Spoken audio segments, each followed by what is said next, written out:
Thanks, Alan. Today is the first day of summer, as we mentioned, and many Oklahomans will be going to the pool or out to the lake to cool off. But the water can also be a great way to exercise. Mo Smith with Bailey Bariatrics is here to talk about water exercise and, of course, water safety. Yes, water safety, most important. When we have flotation devices, these are not for your safety. We should have, child floaties, vests, but these are fun things that you can add into exercising when you're in the lake or in the water.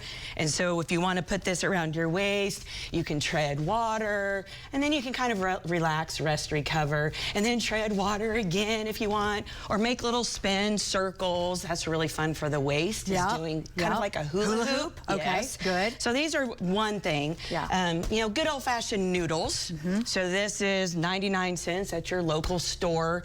And so what I've done with this noodle is actually cut one. Oh, cool. And you can use those as weights in the water. Nice. So you can do your biceps, triceps. You can also sit on this or float and again do jumping jacks. The great thing about water, Leanne, is that it's low impact on your joints. Right. And so a lot of our patients that we cater to have joint issues, knees, hips, back. So when you get in the water, you decompress. You're almost kind of like a buoy system. But you get 30% more resistance in water than you would on land. Nice. So you can actually get a really nice workout in a very short period of time. And with the heat that we've been feeling, some people may be like not wanting to exercise. Correct. But it's a great place that you can exercise and feel comfortable. Yes. Cool off. Make sure you've got water with you, because in the water, you don't feel like you're really working out. So you've got to make sure that you're staying hydrated, protecting your eyes, and of course your skin, okay? You've got kids around, fill it up with water. But actually, when you're doing this triggering, it actually works your biceps and your triceps. So it's actually incorporating fun exercise. Sure. Now, I've seen these before because I've actually used them before in the water. Yes, ma'am. Talk to us. I just feel stronger when I hold them, right? It's like, yes. So I borrowed this equipment from our local YMCA. Right. And so they have water aerobic classes of all ages.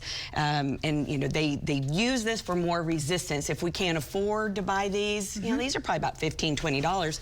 But again, go back to the noodle, cut it.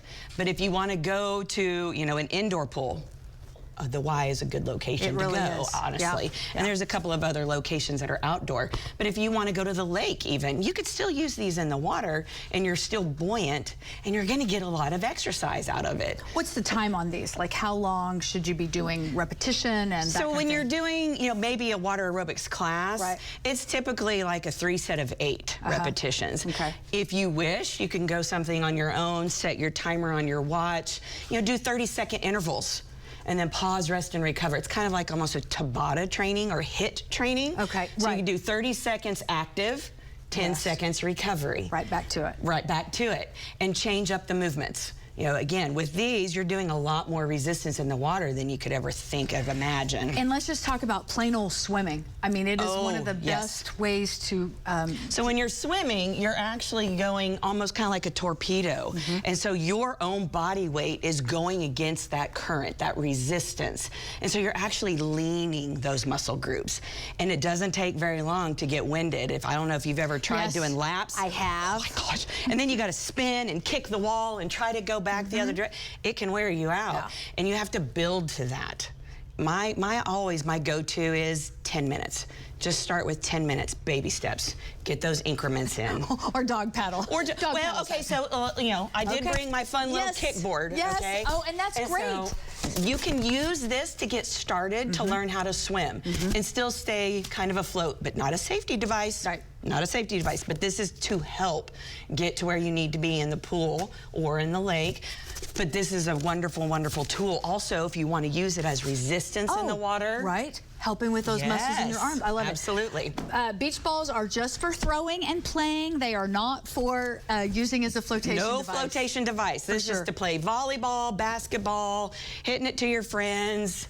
Yeah, not a flotation device. You don't realize when you're in the water how much fun how much exercise fun can be. Correct. So that's why we wanted to mention it now, especially on this first day of summer. First day of summer. The pool may be the place to be. Thanks for coming in. You're very welcome. My pleasure. We'll see you again next month. Yes, Look forward to it. All right, after the break, a NASA expert's going to join us live. We're talking about what the summer solstice means and how NASA plans to celebrate the sun in the coming year.